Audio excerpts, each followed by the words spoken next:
Pero bago tayo magpatuloy ay pakilike ang ating video. Ganun din ang subscribe button, pati na rin ang bell icon para lagi kayong updated sa mga parating ko pang mga uploads.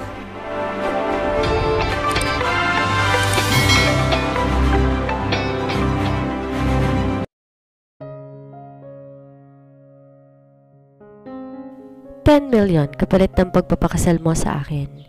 Inalok ni Nicole Gonzalez si Ram San Sebastian na isang karaniwang empleyado ng kumpanya ng napakalaking halaga para pakasalan siya. May sakit ang papa niya at gusto na nitong magretiro at ipasa sa kanya ang pamamahala ng Gonzalez Group at ang hiling nito mag-asawa na siya bago sumapit ang 25th birthday niya. Pero sa isang buwan na yun, kaya kailangan niyang makahanap kaagad ng papapangasawa kasi hodang magbayad pa siya ng malaki. Gonzalez Group owns one of the largest chain of shopping malls in the country. At hindi lang yon, kakambal din ang pamamahala ng kumpanya ang mamanahin niya dahil mapupunta yon sa charity kapag hindi niya sinunod ang hiling ng papa niya. And she couldn't imagine herself living without money. Kaya ginawa niya lahat para makahanap ng mapapangasawa at yun na nga, si Ram. Ang kondisyon niya maghihiwalay sila sa loob ng 6 na buwan. Pero nagulat din siya dahil may kondisyon din ang binata. Ang gusto nito, sa mumurahing apartment nito sila titira sa loob ng 6 na buwan din. Pero paano kung matuklasan niya na hindi lang simpleng empleyado si Ram San Sebastian? Bago po ang lahat, narito ang unang ating kabanata. Sa sunod-sunod na meetings, tila na-drain siya kaya nahahapong umupo siya ng swivel chair niya, hinilot-hilot ang sentido. Kaninang umaga, sinumpong siya ng migraine at nang uminom siya ng paracetamol, bagayong nawala pero ngayon tila unti-unting bumabalik. Napatingin siya sa wristwatch, 30 minutes before 5. Napangiti siya. Susunduin siya ng boyfriend niyang si Randy mamayang uwian dahil birthday nito at nararamdaman niya ngayon ito magpo-propose sa kanya. She felt excited at kahit paano nawala ng konti ang sakit ng ulo niya. Nang mag-ring ang cellphone niya, napangiti ulit siya. Ang papa niya ang tumatawag. Pa, kamusta po? Napatawag po kayo? Nakatawang bungad niya. Hay nako iha, kung ikaw ang hihintayin kong tumawag, baka mamuti ang mata ko. Tumatawang sabi ng papa niya. Si papa talaga? Tumatawag naman po ako Depensa niya sa sarili. Oo, kapag may problema ang board o kaya kapag wala ka na sigurong makausap. Biro nito. Si papa talaga? Kunwari nagtatampo siya sa mga sinabi nito but she felt guilty. Totoo kasi madalang lang niyang tawagan ng ama at ang mga sinabi nito ang dahilan na kaya siya tumatawag.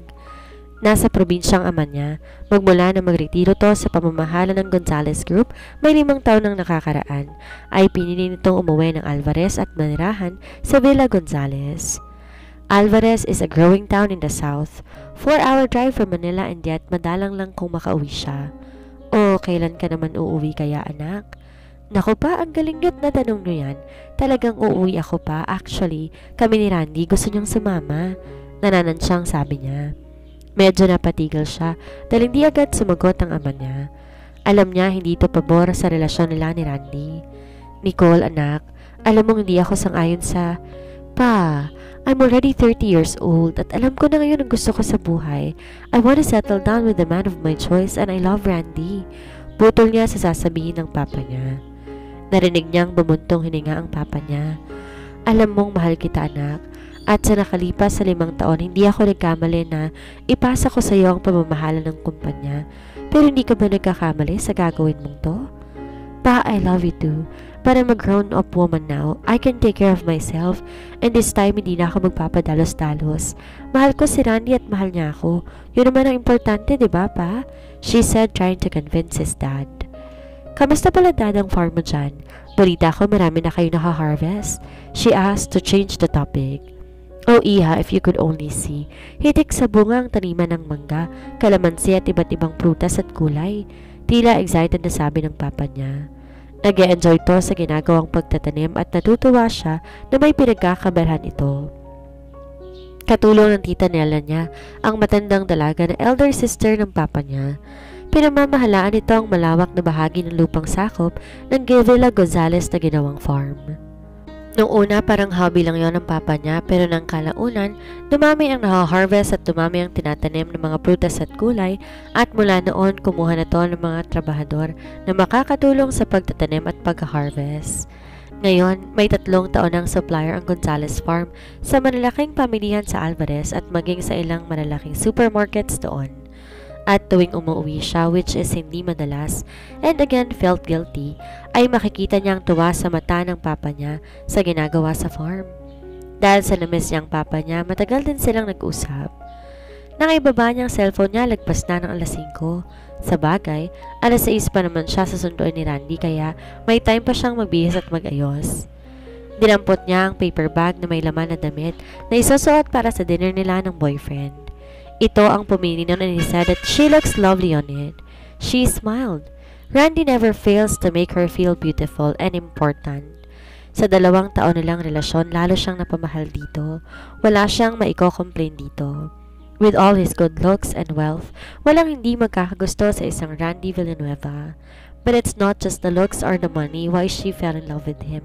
It was his heart. Noong mga panahong gulong-gulo siya at hindi alam ang gagawin, naroon ang lalaki bilang kaibigan niya.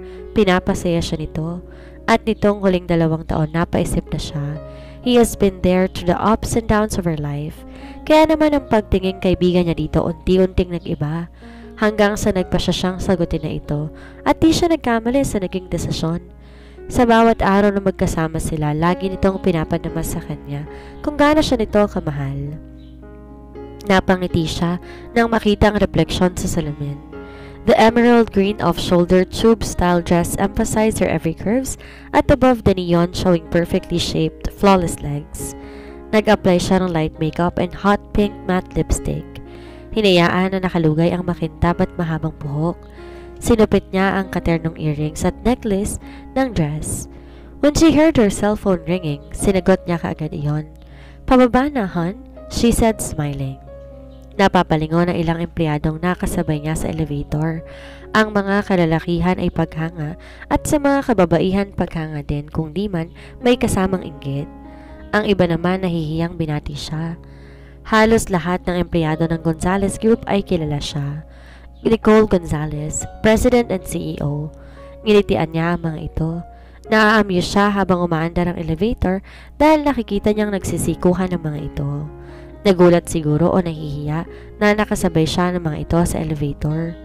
May private elevator naman kasi siya pero this time pinili niyang sa common elevator sumakay. Pagkababa sa lobby ay malapad ang ngiting sinalubong siya ni Randy. Beautiful! Bulalas nito at agad siya nitong niyakap at mariing hinalikan sa mga labi. "Han, maraming tao," nahihiyang sabi niya. Nakita niya kasing napapatayan ang mga tao na nasa lobby. Hindi siya sanay sa public display of affection. Well, hindi siya against sa mga gumagawa nun pero sa pansarili niya, hindi lang siya komportable. "Blame it on you, honey. You look gorgeous." Humahangang sabi nito. "Will you marry me, Nicole Gonzales?" Maramdaming pahayag ni Randy. Lumuhod pa ito sa tapat niya habang hawak ang kaheta ng singsing. Kasabay ng pag-stop ng singsing, ang pag-stop ng luha sa mga mata niya. Sa paligid ng restaurant ay ang tugtog ng violin na tinutugtog ng isang musikero at isang babaeng vocalist na siyang kumakanta ng lyrics. Sa salo iyon ang kantang favorite nilang dalawa, ang masasabing theme song nila. Isang bahagi ng restaurant ang inokupa nila. Sa bandang sulok iyon, meron pa din namang mga ibang kumakain pero nakahiwalay sila. Pero kita pa rin sila ng ibang kumakain at halos sa mga yon sa kanila nakatingin ngayon. Halos mga nakangiti at natutuwa ang mga yon. May iba pa nga na pumapalakpak. Napahawak siya sa dibdib niya. Nanginginig ang tinig, sinagot niya ang tanong ng kasintahan. "Yes, I will marry you, Randy Villanueva." Nakangiti pero naluluhang sabi niya. Ngumiti si Randy na puno ng pagmamahal at isinuot sa kanya ang singsing. Tiniyo siya nito at niyakap ng mahigpit. She was sobbing sa labis na kaligayahan. Lalo lamang lumakas ang hiyawan at palakpakan ng ibang mga nasa restaurant. "You just made me the luckiest man on earth, honey. And this is my best birthday ever. Thank you for the gift of your love, Nicole." His eyes got misty. She smiled tenderly. She has never been happier. Sa sobrang tuwa niya, tumingkad siya at tinalikan sa labi ang nagulat na kasintahan. Pero napalis ang ngiti niya sa pagkalas niya mula sa pagkakahalik dito ay may nahagip ang mga mata niya. A few tables away from them is the man she never would have dreamed of seeing again. He still has that dark look on his face. Bigla, tila may sumigdo sa dibdib niya at naramdaman niyang nanlalamig siya at nanghihina. 5 years older, Ram San Sebastian is still the most handsome man she had ever laid eyes on. He must be 33 now. His 6-foot frame, well-built muscle, and lean physique and his very good looks will never fail to attract at any female in the room. He still wears that sense of authority and charm that draws attention of women. Katunayan ng ilang mga kababaihan sa restaurant, hindi mapigilang lingunin ang binata kahit na may kasama ang mga yon na malamang ay mga kadate nila. Kailan pa to dumating? She blinked her eyes, hoping na mamalikmata lamang siya, but he was still there kahit nakailang korap na siya. He was mockingly looking at her, or was he insulting looking at her? Nanayo ang mga balahibo niya na makitang maggalawan ng mga panga at magliyab ang mga mata nito sa galit. Muli niyang naramdaman ang kirot sa sentido niya, kagaya kaninang hapon lamang, mas matindi ang kirot. Ngayon tila siya nahihilo. Napansin naman ni Randy ang pamumutla niya. "Hon, are you okay?" Nag-aalalang tanong nito. It's my head, it hurts so bad. Her migraine of this afternoon suddenly came back. Nang muli siyang lumingon sa direksyon ng binata, patayo na ito, nakita niyang may inalalayan tong maganda at sexing babae na malamang siyang date nito. Inakbayan nito ang babae and possessively wrapped his arms around the woman's small waist at masuyong nagtawanan na lumabas ng restaurant. Kinapa niya ang damdamin niya. May hatid din bang kirot sa puso niyang nakita? Umiling siya. No, she has moved on. Katunayan nga tinanggap niya ang proposal ng kasintahan, pero nang makaalis na ito, tila nanghihinang napaupo siya. She felt all drained, not physical but from emotional drain. "Hon, are you alright? You look pale. I'll take you home." Giniya siya nito upang tumayo. Nang makalanghap ng sariwang hangin paglabas ng restaurant, medyo guminhawa ang pakiramdam niya. "I'm sorry, hon. Wrong timing pa tong migraine ko," she said apologetically. "Huwag mong sabihin yan. Ang importante makauwi ka na at makapagpahinga. You've been exhausting yourself from the company, Nicole. You need a break." Sinulyapan siya ni Randy mula sa pagmamaneho. Hinawakan nito ang isang kamay na nalalamig niyang mga kamay. "Yes, I guess you're right. How about that vacation at Villa Gonzales?" She smiled at him. "Hon, that's great. I will be able to finally go there and meet your father and ask your hand from him in person." Naliligayahang sabi ng kasintahan. Sa labis itong tuwa, dumukwang pa ito at mabilis siyang hinalikan sa labi. Siya naman ang nininervyos dahil nagdodrive ito at sa ginawa nitong paghalik sa kanya, medyo gumewang ang takbo ng kotse. "Watch out! Ikaw talaga. Baka mabangga pa tayo sa ginawa mo ah," sita niya dito. "I love you so much, Nicole," sinserong deklara nito. Hindi pinapansin ang pag-alsa sa boses niya. "And I love you too, Randy." Sinsero din niyang tugon at dahil doon, napanatag ang agam-agam na bigla niyang naramdaman kanina nang makita si Ram. Bagamat ang sakit ng ulo niya bahagya lang nawala sa kabila ng nakainom na siya ng gamot. Hindi siya dating ganito. Her migraines only started simula nung araw na yon 5 years ago. The first few months were the worst. May times na nagsusuka pa siya at nawawala ng malay dahil doon o di kaya maghapong di makatayo at nasa kama lang siya maghapon. Noon, madalas siyang sumpungin ito pero dumalang na ng dumalang. Lately na lang siyang sinusumpong ulit at di niya na alam kung bakit. At kanina habang di makapaniwala, nakikita ng mga mata niyang muli ang binatang ni sa hinagap hindi niya pinangarap na makitang muli. Tila na nambalik sa kanya ang lahat.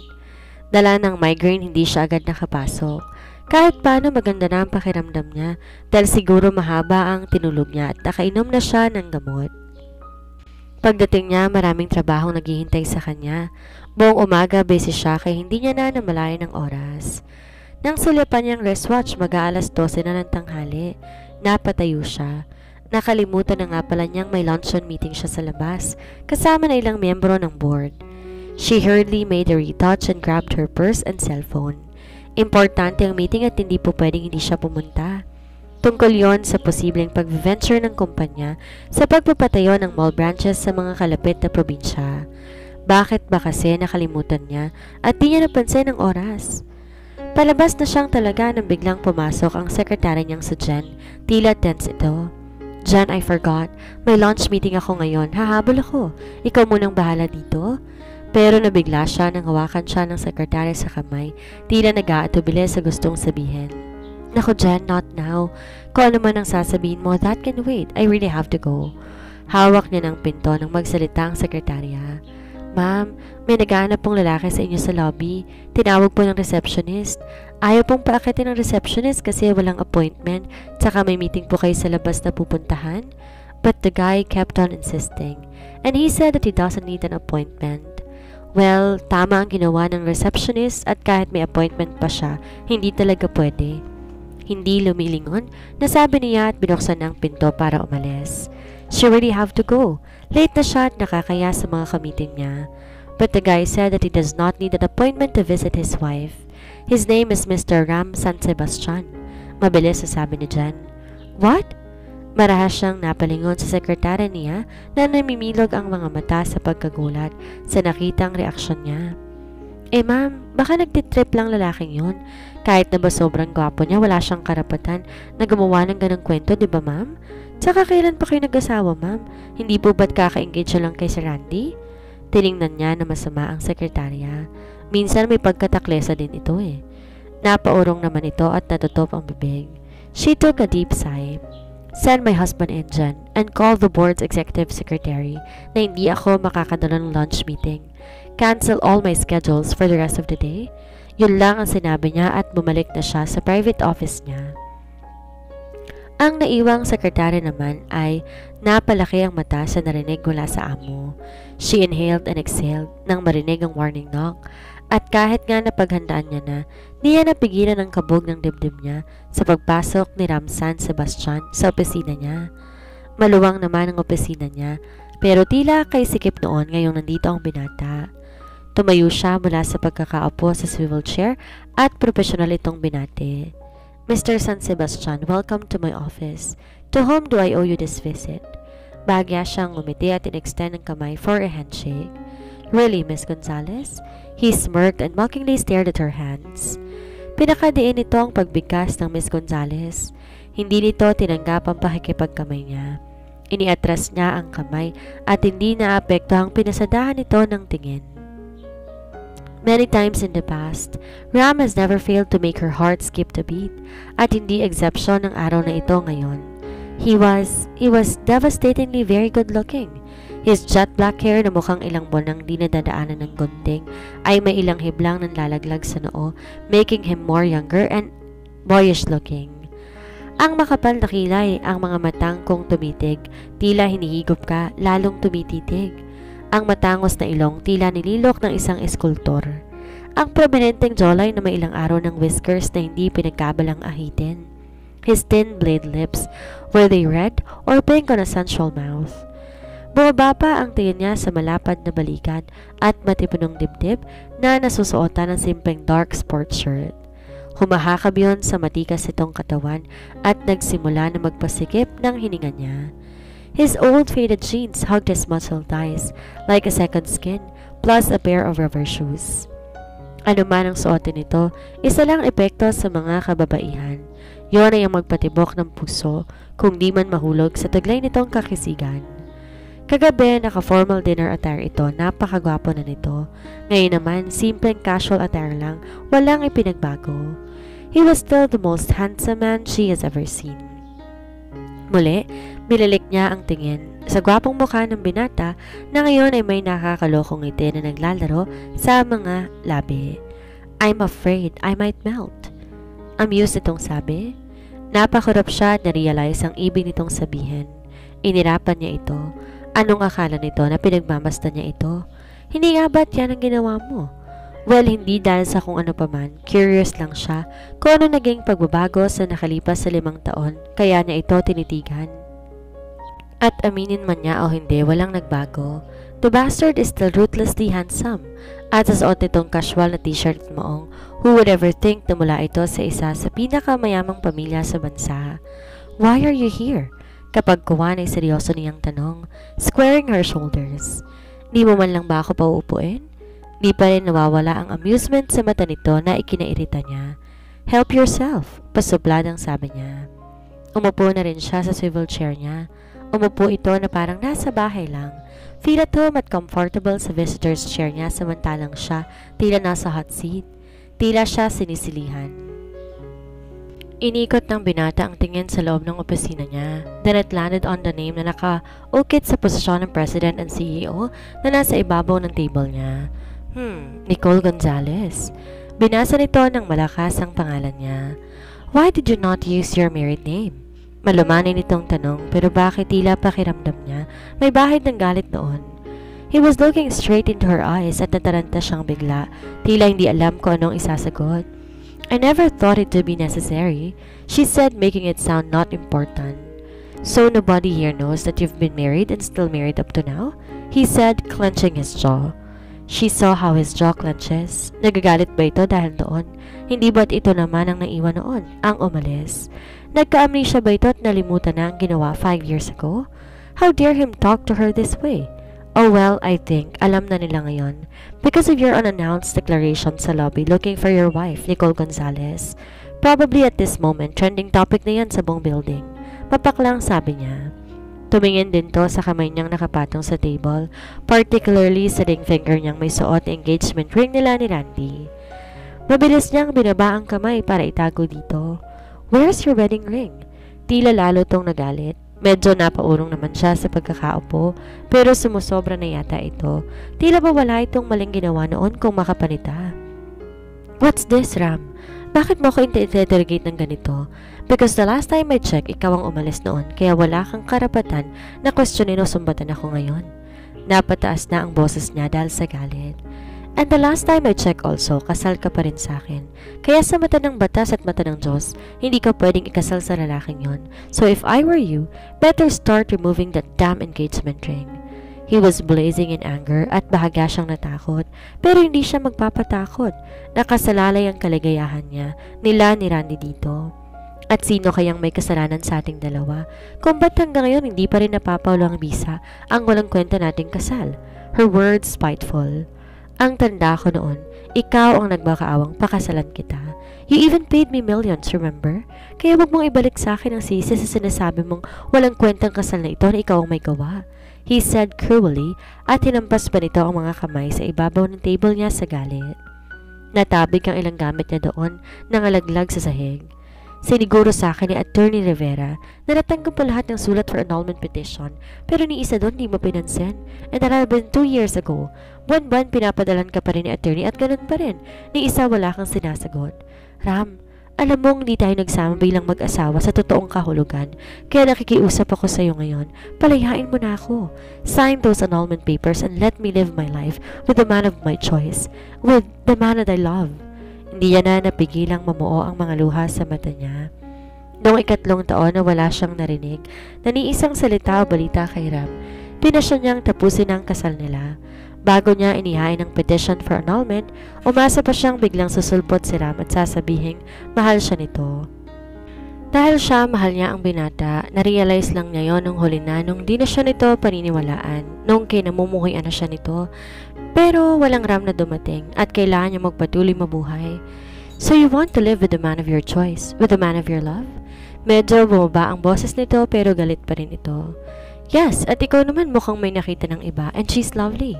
Ang tinutukoy niya ay ang babaeng kasama nito kagabi. Pero pinagtataka niya kung ba't may bahagyang kudlit sa puso niya na makita tong may kasamang ibang babae. Hindi ako ang pinag-uusapan dito. Tila wala na tong balak pang dugtungan ng usapan tungkol sa babaeng kasama nito. Which brings me back to why you're here, Ram. Ang annulment bang hinihingi kong dahilan kaya ka nagpakita ngayon? She asked, hopeful. Yun kasi ang pinagmamalaki niyang problema ngayon. Hindi alam ni Randy na ikinasal siya noon at hindi pa annulled. Pero alam niyang maiintindihan siya ng kasintahan dahil mahal siya nito at aayusin muna niyang lahat bago niya ipagtapat dito.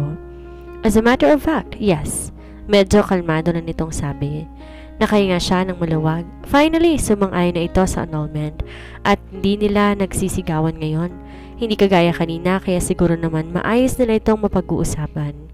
Paano ang arrangement? Will I just send Attorney Rivera to your office and present to you the annulment papers? Or do you need my presence? Just set the date and place. I will be there. Di niya napigilan na sigla sa boses niya. Huwag kang masyadong excited, Nikki. His face dark. Don't call me that. She snapped at him. Ito lang kasi ang tumatawag ng Nikki sa kanya. Everybody calls her Nicole. Dahil noon yun ang tinuturing niyang endearment nito para sa kanya, ang tawagin siyang Nikki. Huwag mo akong manduhan kagaya na ginawa mo dati, Nicole. I will do as I please. Kung ano ang gusto ko itawag ko sa'yo o kung ano ang gusto kong sabihin o gawin, don't ever interfere. You are of no importance to me kaya walang epekto sa akin ng mga ganyang salita mo. At kung noon ikaw ang nasunod, sisiguraduhin kong this time ako ang masusunod. Narinig mo? He was more than angry. She saw how those eyes of him stared at her with hatred. You are of no importance to me. Bakit sumasakit ang dibdib niya sa sinabi niyo ng binata? Okay, fine, kung yan ang gusto mo. Pero pakiusap, let's talk about this as two matured individuals, hindi yung nagsisigawan tayo. Walang mangyayari kung makikipagsigawan din siya kay Ram. Paig na to sa annulment at yun ang importante, kung kaya kinakailangan magpakumbaba siya, gagawin niya. Please Ram, hindi kailangan magalit. Let's go back to our discussion. All I need is your full cooperation on this annulment, so what's your say? She looked at him straight in the eyes at parang gusto niyang pagsisihan dahil narito siya sa samot-saring emosyong nakapaloob sa mga matang iyon. Was there pain, guilt, and regret in his eyes? Pero duda siya doon. Kasasabi lang nito na hindi siya importante dito kaya bakit niya makikita ang ganong mga emosyon sa mata nito? Nang muli niyang makita ang sarkastikong ngiti sa labi nito at ang mga mata nitong walang kasing lamig, ay tama nga siya ng hinala. Imahinasyon nga lang niya sigurong nakita sa mata nito na sakit at pagsisisi. That very eager to be free from me, Nicole? He said, mocking at her. Doon din naman ang punta natin, Ram. Kaya wala nang saysay patagalin pa. She said, trying to be logical. My fiancé and I were planning to get married this year, kaya kailangan maproseso ng annulment natin, Ram. Pagkasabi noon, nagulat siya dahil biglang hinawakan ito ng marahas ang mukha niya. Hanga rin ako sa lakas ng loob mong sabihin sa akin, kakasal ka na this year sa fiancé mo, samantalang kasal ka pa sa akin. Ngayon kung gugustuhin ko, kayang-kaya kitang kasuhan ng pangaliwa. His words like blades as he cupped her pretty face angrily. Pagkuwan pa sila nitong binitawan ng mukha niya. Pangaliwa, you bastard! Basta ka nalang lumayas ni wala na isang salita. Ni hindi ka nagpaalam sa loob ng 5 taon, wala akong narinig sa'yo. Ni hi, kamusta ka na, wala, and now you expect me na pagdating mo, magluluntag ako sa tuwa at yayakapin ka? Tears started forming at her eyes. Are you telling me na nasaktan ka nang umalis ako? His eyes probing at her as if searching for the answers through her eyes. Nasaktan? Alam ba nito ang ginawa nito sa kanya noon? Halos mamatay siya sa sobrang sakit, pero hindi niya yun aaminin. Hindi nga siya importante sa binata, kaya bakit niya yun sasabihin dito? At siya man ay may iba nang minamahal ngayon, kaya wala nang saysay sabihin pa kung ano ang sinira nito sa buhay niya. Walang dahilan para masaktan ako. Binayaran lang kita para pakasalan ako, baka nakakalimutan mo. Sa halip, ayon ang sinabi niya. May sakit bang nagdaan sa mga mata nito? Kumarap siya pero wala na yon nang tumingin siyang muli. Nawiwili na yata siyang mag-imagine tuwing to ang kaharap niya. I thought so. Dahil hindi ako maniniwala kung sasabihin mong nasaktan ka because you're not capable of that emotion. You're nothing but a self-centered, insensitive, heartless, cold-blooded cheater. Tila siya nabingi sa sinabi nito. What? Nanginginig ang boses niyang tanong dito. Ano ang ibig sabihin nito sa mga sinabi nito? Heartless? Cheater? Wala siyang naiintindihan. Pagkawan namutla siya at ang ulo niya ay nag-umpisang kumirot. Oh no, not now. Wag naman sana ngayon sumumpong ang migraine niya. Hindi pa siya tapos sa komprontasyon nila ng binata. At ngayon, nagmamaang-maangan ka pa. Hayan, kita na nga sa pamumutla mong katibayan na nagulat ka dahil alam ko. Oh yes, Nicole, I knew that you were cheating on me. Tumayo to at pinagkahagis bawat madampot sa loob ng opisina niya. Tulalang napaluhan na lamang siya. Yun ba ang dahilan kaya to umalis noon? Bakit di siya tinanong at kinumpronta? At siya, nakita niya rin tong may kahalikan na babae noon kaya sobrang sama ng loob niya. Kaya siya sumama kay Dave na matagal nang may gusto sa kanya. But things went out of hand. Gumula ng lahat lalo nang umuwi siya at makitang wala na mga damit ng asawa at iniwan siya nito. Pero may silbi pa bang linawin ng lahat ngayon? Ikakasal na siya, maghihiwalay na sila nito. Napayoko siya. Lalong sumasakit ang kirot ng ulo niya. And now you couldn't even look at me and I'm quite surprised. Why the tears, Nicole? Sabagay, dyan ka naman magaling. You were very good in acting that I almost believe you. Sumisingasig ito sa sobrang galit. Nag-angat siya ng tingin dito. Her head is terribly aching as well as her heart. What do you want me to do, Ram? Nangihinang tanong niya dito habang pinupunasan ng kamay ang mga luhang masabanang namamalisbis sa pisngi niya. Wala na siyang lakas pang makipagtalo dito. Wala na silang nagawa mamula kanina kung hindi ang magsigawan. Ibibigay ko ang kalayaang hinihingi mo. I will sign the annulment in one condition. His voice devoid of any emotion. Tumayo na rin siya at nilapitan ng binata. He was standing at the center of their office like a king. Mangingimi ang sino mang hindi susundin ang kung anumang pag-uutos ito. Ganon din ba siya dito? Na kahit anong kondisyon ang hinito kapalit ng kalayaan niya, susundin niya? Anumang kondisyon ito, tatanggapin niya. Napatingin siya sa engagement ring na suot. Lumakas ang loob niya. She will marry Randy kaya niya tatanggapin ang anumang kondisyon ito. Kahit nanghihina, nangahamong tumingin siya sa mata ng binata. Say it. Kahit ano pa yung kondisyon mo, tatanggapin ko. Hindi kumukurap na nakatingala siya sa binata. Sumandal siya sa dingding to have some support. Nanghihina ang mga tuhod niya at tila bibigay anumang sandali. She saw how his jaw flexed. Bahagya itong dumukwang sa kanya, ang isang kamay nilagay sa dingding na kinasasandalan niya. Bumilis ang tibok ng puso niya. Nilalagay na nito ang isang kamay sa kabilang side ng dingding at totally siyang nakulong sa kamay nitong nasa magkabilang side ng dingding. He even moved even closer hanggang ilang dangkal na lang ang layo ng labi nito sa mga labi niya. His warm breath fanning her cheeks at naramdaman niya ang matipunong hita nito na kumulong na rin sa mga hita niya. Napatingin siya sa mga labi ng binata at napanunok siya. Lalo namang lumakas ang tibok ng dibdib niya. Bakit nakatingin lamang to sa kanya? Ano nga bang tinatanong niya dito? Oh God, bakit isang tingin lang nito? Tila siya yelo sa ilalim ng araw. And his nearness weakens her entire system. Nang hawakan nito ang baba niya, napapikit siya. Pero ilang segundo na siyang nakapikit, hindi pa rin bumababa ang labi ng binata sa mga labi niya. Napapahiyang napamulagat siya. Akala kasi niya hahalikan siya nito kaya napadikit siya. Umaasam ka bang hahalikan kita, Nicole? Ang nakakalokong tanong nito sa kanya. Binitawan nito ang pagkakahawak sa baba niya pero muling binalik sa magkabilang side ng dingding ang mga kamay. Kaya nakakulong pa rin siya sa mga bisig nito. Namumulang iniwas niyang tingin. Will you get straight to the point? Sabihin mo na ang kondisyon mo nang matapos itong usapan natin. Naiinis niyang sabi. Muli nitong hinawakan ang baba niya at muli sumikdo ang dibdib niya. Iniwas niya ang mukha pero inirap niyang muli ng binata. You will give me an heir? Baliwalang sabi nito at pagkatapos pasal niya nitong binitawan at dumistansya ng ilang hakbang mula sa kanya. What? Nasisindak at nanlalaki ang mga mata na marahas siyang napatingin sa binata.